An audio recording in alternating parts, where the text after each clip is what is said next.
Mine is a story about going from being a reluctant entrepreneur to one that's very enthusiastic about what he's doing today. I had a 30-year corporate career in marketing in the food industry. Big companies like General Mills, Sara Lee, ConAgra, running large brands that you probably have in your refrigerators or pantries at home.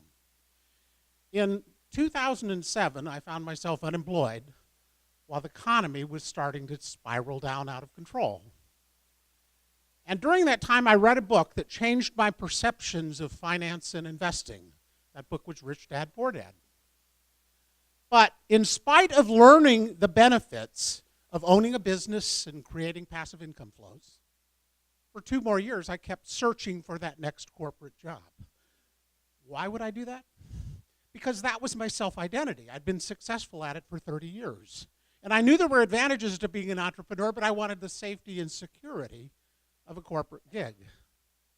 And then I started to think about how it had been like playing musical chairs and I had been left without a chair. So it was time for me to go out and build a chair of my own. So I have become an entrepreneur in real estate and creative finance.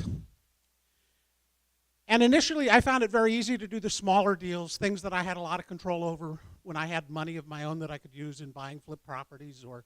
But when it came time to go out and buy a 31-unit apartment building, and in a 60-day period I needed to raise $250,000 from other people and get a bank to lend us more than $1 million, I found that a little bit of a push beyond my comfort zone.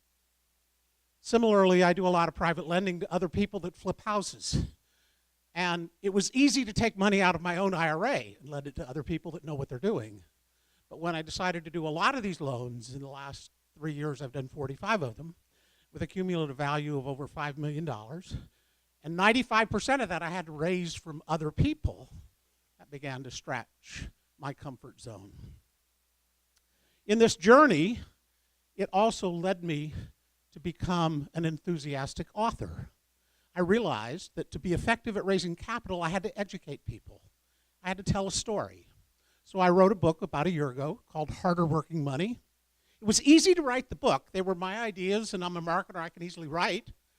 However, making that choice to put it on Amazon, have it out in the public, and let everybody take shots at it took a little bit of a stretch.